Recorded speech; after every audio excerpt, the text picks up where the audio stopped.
What to expect in Darien is just, this is rad, you know, this is so wild.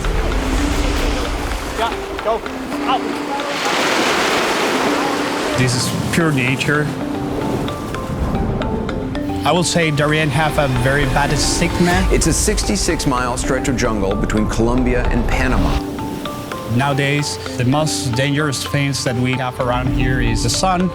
You have some wildlife around the area that you need to watch out. There are only two ways to get here, through air or through boat.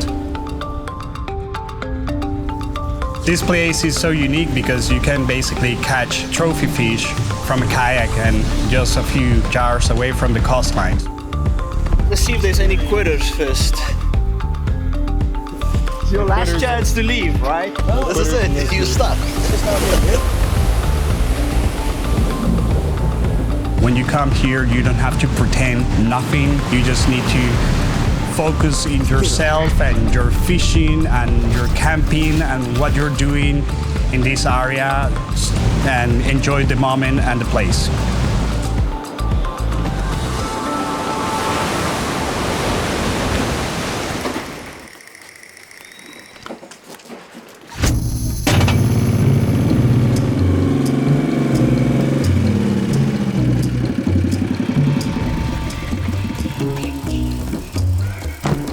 We are 100 miles away from the nearest road. Let's see, we got 6 guests and 4 guides on this trip, plus a couple of banker drivers, so it's quite a logistic nightmare. We started maybe 6 weeks ago already. So we have kayaks, fishing tackle from Shimano, Bonafide kayaks, we've got 2 pangas. We shipped everything into the town of Jaque. It's a frontier town between Panama and Colombia, and now we're going to go 20 miles up the Darien coast to a remote beach where there's nothing. So this trip has been 2 years in the making for Bonafide. I couldn't help but just think about how we got here, and I'm not talking about the plane ride from Panama City. I'm not even talking about all the planning, the 6 months of planning, the 2 years since we first came up with this trip. I'm talking about the 7 years of building this company.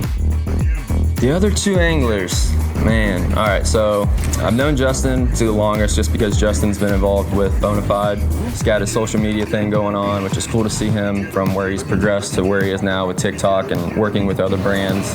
So something really cool about the other 2 anglers, Marshall and Trevor, I've known both of those guys for a very long time. Hello everybody, welcome back to the Georgia Bassmaster channel. Well, I actually met Marshall 3 to 4 years ago. The Bassmaster Classic came by our booth, and just like a lot of influencers, he was looking for sponsorship. He was looking for a place to call home. Bonafide, that was his first choice. So the way this all came together, I got a phone call from Bonafide. I only had a few weeks to obtain my passport. Ran straight to the courthouse and got my passport just in time to fly out here. Trevor's a big snook fisherman down in Tampa, Florida. He knows it like the back of his hand, knows what he's doing. So he's pretty great to come along for this trip. Trevor was actually contracted on our very first photo shoot for Bonafide. We went down to the Keys. We just went out there with a cameraman and some kayaks. And it's funny how things come full circle. When I first got asked if I wanted to come to Panama, go kayak fishing, of course I was like, absolutely, sign me up, what do I gotta do? But I didn't really know it was coming. If you're gonna spend 3 days on the beach with somebody, you really need it to be somebody you like. And these 2 guys are solid dudes, and they represent Bonafide well. You will want to jump from this side to the kayak, okay? So we put the kayak in, have the water into our waist, jump into the kayak, start rowing outside, get away from the shore and from the surf, and then you arrange everything. Make sure I get past the surf before exactly. Good idea. Sure. Perfect. Okay, let's go. So the first day was definitely a little bit of research and development. We did beach launches. We had our guides kind of instruct us on how it was going to kind of work. It's definitely a group effort on everybody kind of like figuring it out. And that's what we all were kind of doing the first day, is just trying to figure out what the bite was going to come on. My ass got smoked by a flying stingray.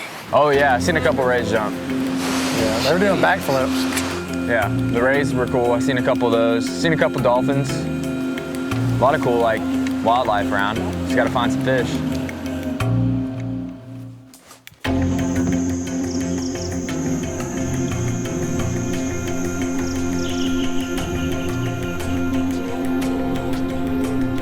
Today is going to be a full-on fishing mission, so we're not stopping casting until we catch a fish.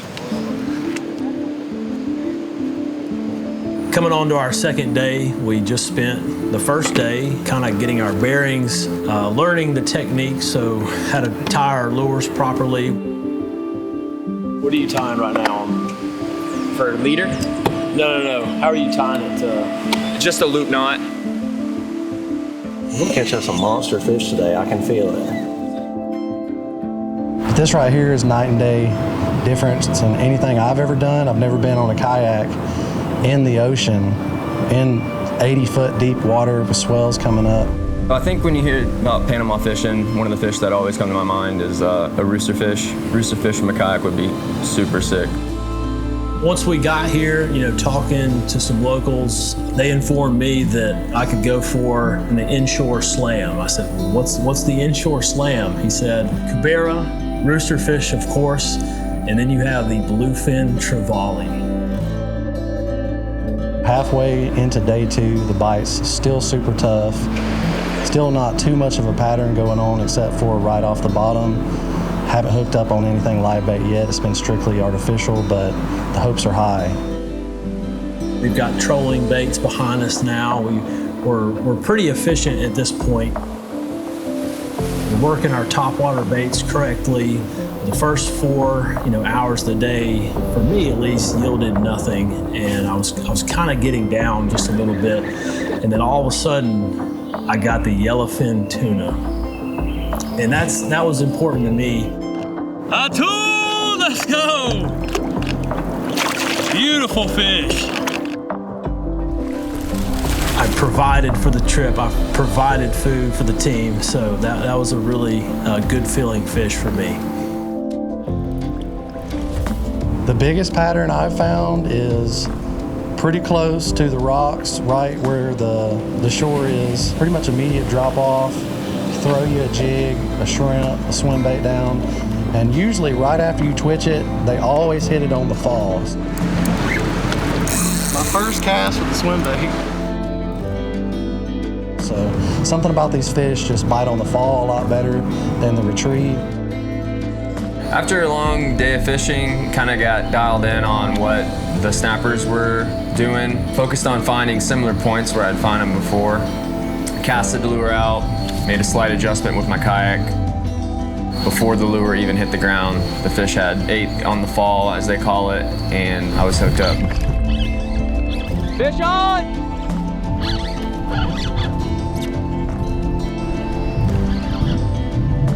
Connected with a giant rock snapper, what is now my PB snapper. PB snapper, on the fall, baby. Boom!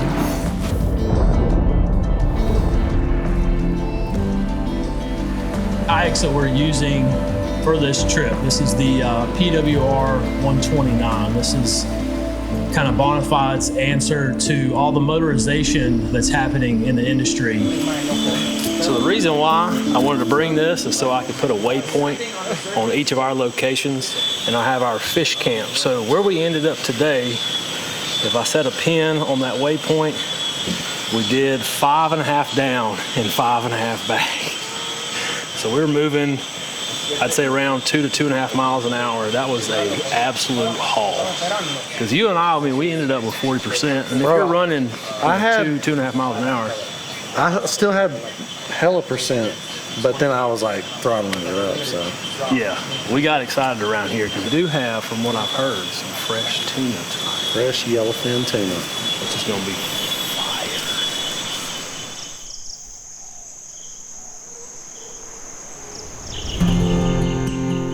fire. This expedition has taken a lot. I mean, we've had guides, we've had local villagers, we've had people that are all here to help us have this experience. One of the big things is that we try to work with local fishermen.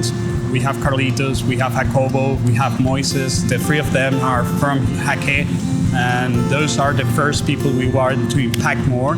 Then we have our fishing guys. They are also locals, and we are also trying to impact them and showing them like they can actually do more money doing sport fishing than commercial fishing.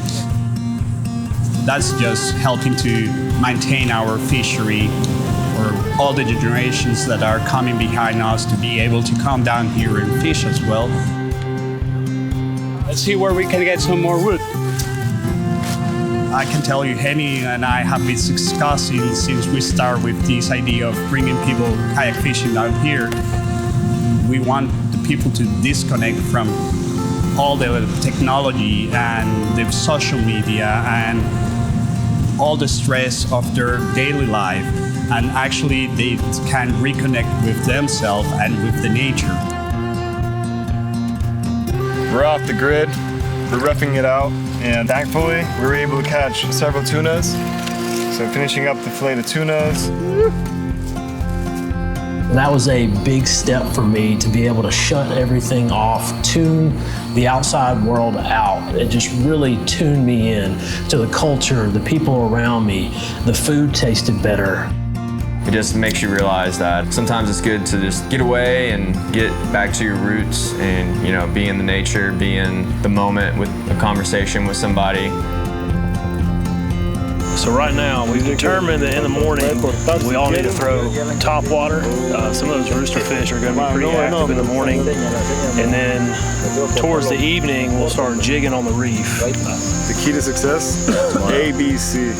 Thank you, dude. Always be casting. If you're willing to do that and you stick to it, you will be rewarded. Okay, señores, hora de comer. A comer. Yeah.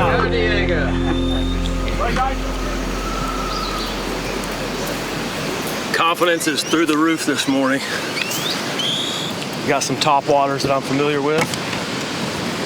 And we're gonna hit that island first thing. I might not leave that island. We'll see. But check it out. That's what you call the spook back home. That's a redfish killer. And hopefully we can get a rooster fish on it this morning. Going into day 3, it's definitely been a grind. You can start to feel it in your bones. Lots of tough water, big swells. The heat index is pretty high out here, high humidity, putting in a lot of cast and effort and work into fishing. We're all getting really warm and comfortable in these kayaks, and I think we've all pretty much got bit at some times. We fished heavy for the past couple of days, waking up at 5 o'clock in the morning, and I'm not changing anything going into this. I know that I want to get a fish off of top water, and I also know too, if I cast 1,000 times, I'm bound to get, that one hit.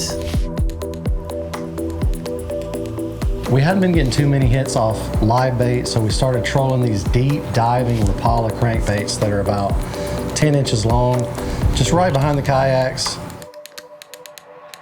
That's a really cool feature about the boat, is that you can use the foot steering to steer. You don't have to take your hands off the rod. You can easily drag a rod in the rod holder and then also troll a rod in your hand. So you actually have 2 possibilities of catching a fish at the same time. You want to stay that safe distance away from the rocks, and just having the ability to turn with your feet is a game changer. It's also super stable. We've been standing up fishing in a lot of the swells throughout the day. All in all, it's been working great. I will say that the benefit of using a kayak for catching a trophy fish is that you're mostly stealthy on the water, right? You are just stealthy on top of the surface and in a place where normally there's nothing to fish. Being in a kayak, it will actually put you in a better advantage on the area. Kayak fishing takes a lot of work, and we're all working to get that fish of the trip that we really want.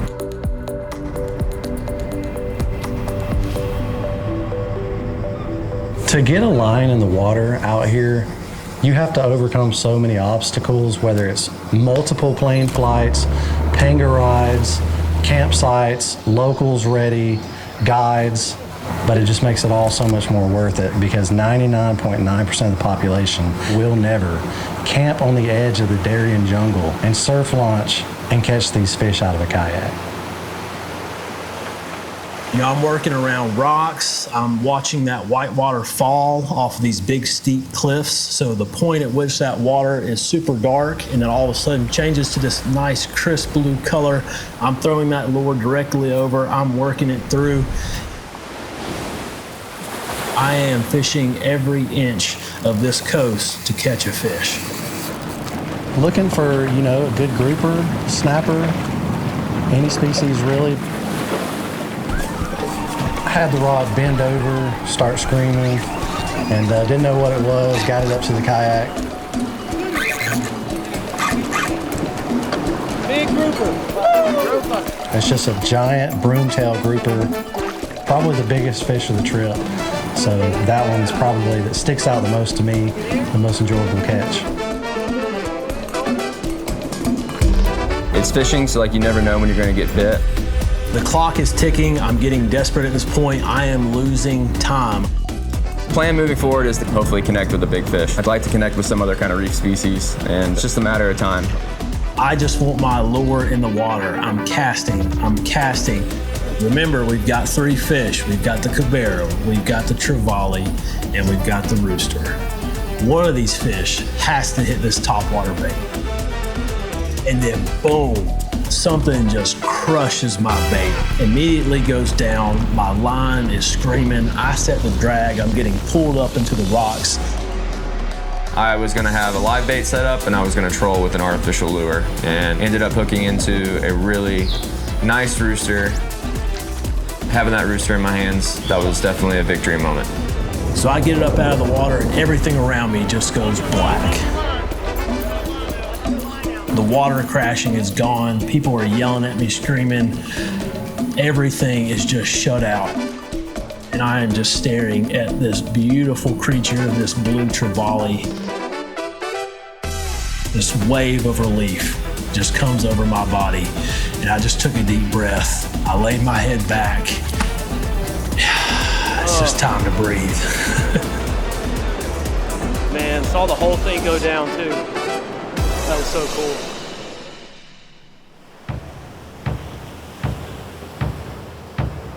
In 3 days, we covered a lot of water and we checked off a lot of species of fish off of our bucket list. We successfully landed over 10 species of fish. This whole trip has been an amazing experience, something I would truly never forget. You know, I don't know exactly why someone chooses to push themselves to their limits, to take the road less traveled, or in this case, experience fishing in a unique way. But what I do know is that we are all the same. As kayak anglers, we embody a unique spirit, a primal spirit, driven by a passion that makes us different.